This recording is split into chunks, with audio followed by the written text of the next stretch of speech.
একজন এসে বলল, ভাইজান আপনার মেয়েরা দেখলাম আরেক ছেলের সাথে বাজারে ঘোরাফেরা করে, ওই রমনার বটমূলে দেখলাম আপনার মেয়ে আরেক ছেলেরে নিয়ে ফষ্টি নষ্টি করে, লোকের কথা বিশ্বাস করে বাসায় যে মেয়ের চুলের মধ্যে ধরে মাইর, আইজো মার কাইলো মাইর। এরকম হইতে পারে না? হয়তো ওই লোক আপনার মেয়ের মতো দেখতে আরেক মেয়েকে দেখছিল। এরকম হয় কিনা সমাজে? একজন এসে বললো, ভাই আপনি এখানে ভাবিরও তো দেখলাম ওই জায়গায় আরেক লোকের সাথে ঘোরাফেরা করতেছে, খবর রাখেন না বাসা? আপনি রেগে মেগে, ঘটনা কি? আমার খেয়ে আমার পরে আরেকজনের সাথে, যে এই বাড়িতে যে মাইর, কোনো কথা নেই। দেখবেন যে ছোট্ট মারামারি থেকে এই ঘটনা অনেক সময় বিচ্ছেদ বা ডিভোর্স পর্যন্ত গড়ায়, ঠিক কিনা? ওই যে শোনা কথায় কান দিছে, ফাতাবাইয়ুন, আপনি চেক করেন নাই। হয়তো আপনার স্ত্রীর মতো দেখতে বা আপনার স্ত্রী যে জামা পরে, যে পোশাক পরে, এরকম পোশাক পরে আরেক নারীকে দেখছে, আপনার বউ না এটা। আপনার মেয়ের ব্যাপারে যে তথ্য দিয়েছে এটা সঠিক নয়, সে আপনার মেয়ের মতো আরেকটা মেয়েকে দেখেছে, এসে আপনার কাছে বলে দিছে, আপনি বিশ্বাস করছেন। ভেজাল আছে না নাই? এই ভেজালগুলোকে থামানোর জন্য কোরআনে এই বিধানগুলো নাজিল করেছে কে? তাহলে ফরিদপুরের ভাইয়েরা, সমাজটাকে সুন্দর রাখার তথ্য একটা শুনলেই বিশ্বাস করবেন না। সিলে কান নিয়ে গেছে শুনলেই সিলের পিছনে দৌড়, নাকি? কি করবেন? আগে কানে হাত দিয়ে একটু দেখবো কান দুইটা আছে না নাই, তারপরে চিলের পিছনে দৌড়ান। তাহলে এখন থেকে আমরা তথ্য একটা শুনলে বিশ্বাস করব। তাহলে কি করবেন? বলতে হবে কি করবেন?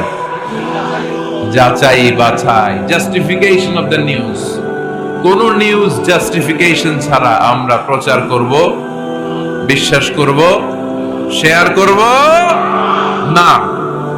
আল্লাহ বললেন, ইয়া আইয়ুহাল্লাযীনা আমানু লা ইয়াসফার কওমুম মিন কওম। ওহে আমার ঈমানদার বান্দারা, শোনো শোনো, খবরদার কখনো কোনো মুমিন বান্দারে ঠাট্টা করো না, অবজ্ঞা করো না, ঠাট্টা করো না। তার মনে কষ্ট হয় এমন কোন কথা তারে বলো না। Never scoff of anybody. কাউকে নিয়ে ঠাট্টা করবেন না, তার দেহ নিয়ে, তার আকৃতি নিয়ে, তার বংশ নিয়ে। এক লোকের বাবা ছিল চোর, কিন্তু তার ছেলে অনেক ভালো। আপনি কি তারা বলতে পারবেন তুই চোরের ঘরের চোর? বলতে পারবেন? চুরি করছে বাবা, ওর কি দোষ? কথা বলেন।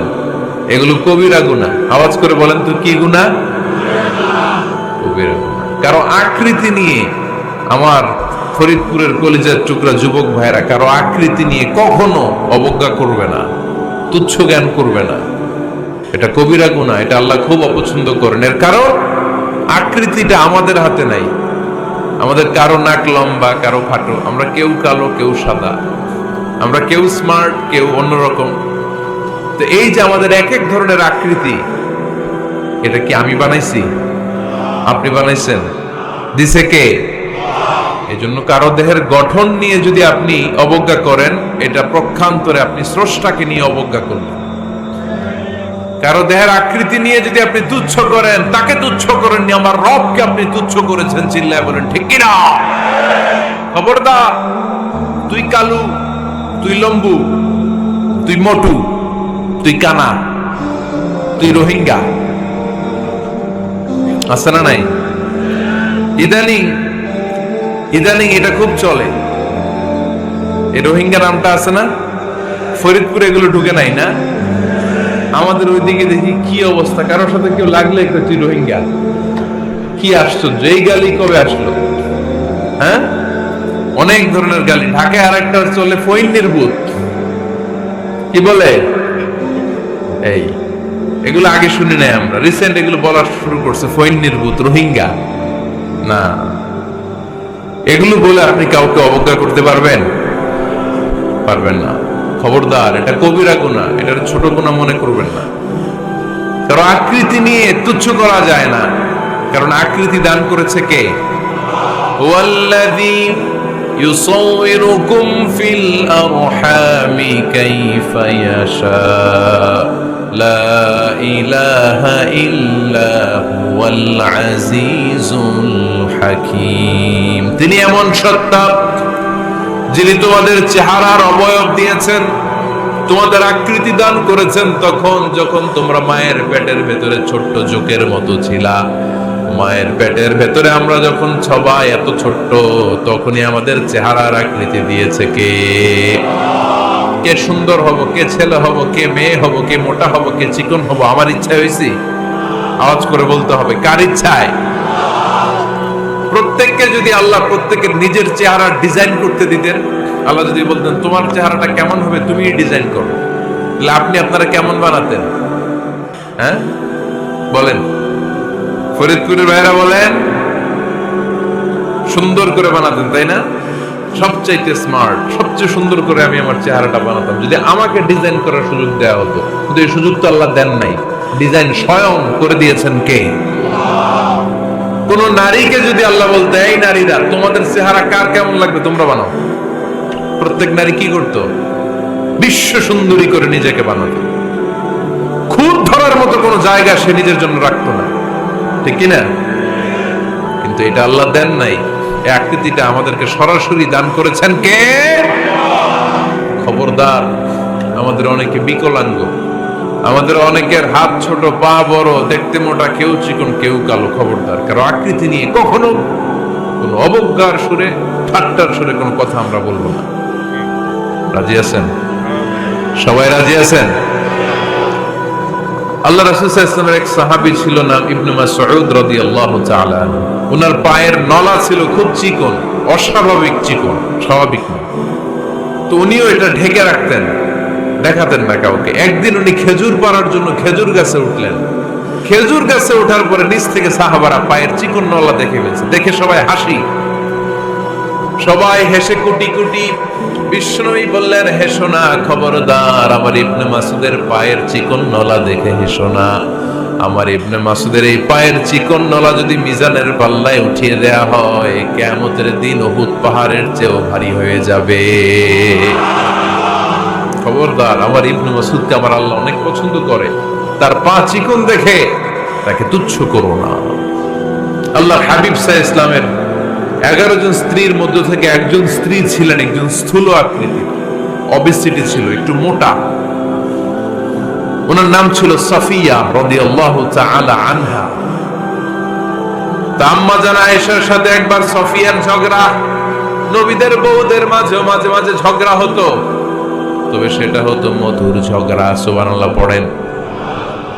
আম্মা জান আয়েশা রাদিয়াল্লাহু তাআলা আনহার বাসায় একদিন বিশ্বনবী বসা ছিলেন, আর একজন স্ত্রী, বিশ্বনবীর আরেকজন স্ত্রী রান্না করে কিছু খাবার আম্মা জান আয়েশার ঘরে পাঠিয়েছেন। এক দাসী দিয়ে বলল, যাও এটা আয়েশার ঘরে দিয়ে আসো, কারণ নবী আয়েশার ঘরে। আম্মা জান আয়েশা রাদিয়াল্লাহু তাআলা আনহা বললেন, এগুলো কি? ওই দাসী বলে, তরকারি। কে দিছে? অমুক স্ত্রী। কেন দিয়েছে? আমি কি রান্না করতে পারি না? তোমরা রান্না তোমরা খাও। এই কথা বলে পাতিল সহ উড়ায় মারছে চেহারার মধ্যে।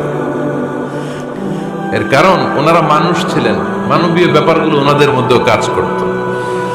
আবার এক স্ত্রী ঝোল দিয়ে রান্না করে কিছু খাবার নিয়ে এসেছে। আম্মা জান আয়েশা রেগে মেগে ওই ঝোল নিয়ে ওই স্ত্রীর গালের মধ্যে মেখে দিয়েছে। বিশ্বনবীর আরেক বউয়ের গালের মধ্যে ওই ঝোল লাগাই দিচ্ছে। এবার ওই স্ত্রী বিশ্বনবীর কাছে যেয়ে বলে, ইয়া রাসূলুল্লাহ, দেখেন আয়েশারে আপনি বেশি আদর করেন তো, দেখেন কি করে আমাদের সাথে। এই যে আমাদের গালের মধ্যে ঝোল মাখাই একবারে মেকআপ বানাই দিচ্ছে। বিষ্ণু ইসা ইসলাম বললেন, তাই আয়েশাকে ডাকো। আম্মা জান আয়েশা রাদিয়াল্লাহু তাআলা আনহা আসলেন। আল্লাহ রাসূল সাল্লাল্লাহু আলাইহি ওয়াসাল্লাম বললেন, তুমি কি আমার এই স্ত্রীর সাথে এমন আচরণ করেছো? আম্মা জান আয়েশা বললেন, করেছি। কেন? আম্মা জান আয়েশা বললেন, তখন মেজাজটা গরম ছিল, এখন বুঝতে পারতেছে আসলে এই কাজটা করা ঠিক হয় নাই। এবার বিশ্বনবী বিচার করবেন। বিশ্বনবী বললেন, আল কিসাস, যেমন করা হয়েছে বিচার হবে তেমন। তোমার গালে যেমনি ঝোল লাগাই দিছে, তুমি একটু ঝোল নিয়ে আয়েশার গালে লাগাই দাও। সুবহানাল্লাহ পড়বেন না? ওই স্ত্রীও কিছু ঝোল নিয়ে আম্মা জান আয়েশার গালে লাগাই দিল। এখন দুইজনে হাসতেছে, বিশ্বনবীও হাসলেন, আরশের উপর থেকে খুশি হয়ে গেলেন। কে? তো স্ত্রীদের মধ্যে মাঝে মাঝে এটা ঘটতো। সাফিয়া রাদিয়াল্লাহু তাআলা আনহা ছিলেন একটু মোটা। আম্মা জান আয়েশা বললেন, ইয়া রাসূলুল্লাহ, দেখেন আপনার মোটি বউ, আপনার মোটকি বউ, এই মোটি বউ বলে একদিন একটা গালির মতো দিয়ে ফেলছে। আল্লাহ রাসূল সাল্লাল্লাহু আলাইহি ওয়াসাল্লাম রেগে গেলেন, বললেন, আয়েশা এটা কেমন কথা তুমি বললা মোটি? আমার সাফিয়ারে তুমি মুঠি বলে গালে দিলা রে আয়েশা। ইয়া আয়েশা লাকাদ কুলতিলা কালিমা লাউ মুজিজাত বিমাইল বাহরি লামাজাজাতহু। এমন একটা মন্তব্য তুমি সাফিয়ার ব্যাপারে করে ফেলেছো রে আয়েশা, এই কথাটা যদি সাগরের নীল পানির মধ্যে ছেড়ে দেয়া হয়, এই কথার পঙ্কিলতার কারণে, এই কথার কর্দমাক্ততার কারণে, এই কথার পঙ্কিলতার কারণে সাগরের সব পানিগুলো মুহূর্তের মধ্যে কালো হয়ে যাবে। এই কথাটা সাগরে ফেলে দিলে সাগরের নীল পানি পুরোটা কালো হয়ে যাবে। আয়েশা খবরদার, কাউকে তুচ্ছ করে অবজ্ঞা করে কখনো কিছু বলা যাবে না। এই জিহ্বাটা এটা ভয়ঙ্কর একটা অঙ্গ। বেশিরভাগ পাপ এই জিহ্বা দিয়ে হয়। কি দিয়ে হয়? এজন্য সাহাবারা জিহ্বা ধরে মাঝে মাঝে জিহ্বার মধ্যে ব্যাট মারতেন আর বলতেন, জিহ্বা তোর জন্য আমি আটকে যাব কিয়ামতের দিন। আমলিক আলাইকা লিসানাক, নিজের জিহ্বার মালিক নিজে হন। আপনার জিহ্বার মালিক যেন শয়তান না হয়ে যায়। জিহ্বা আপনার, শয়তানের ভাষা আপনি কথা বলেন কেন? খবরদার, প্রতিটা কমেন্ট, প্রতিটা কথা, প্রতিটা মন্তব্য, এগুলোর ব্যাপারে কিয়ামতের দিন পাই টু পাই করে আপনার কাছে আল্লাহর সুপ্রিম কোর্টের কাঠগড়ায় দাঁড় করিয়ে আপনারা জিজ্ঞেস করবে কে? এজন্য বিশ্বনবী বলছেন, মাইয়াদমান লি মা বাইনা লিহিয়াইহি ওয়া মা বাইনা রিজলাইহি আদমান লাহুল জান্নাহ।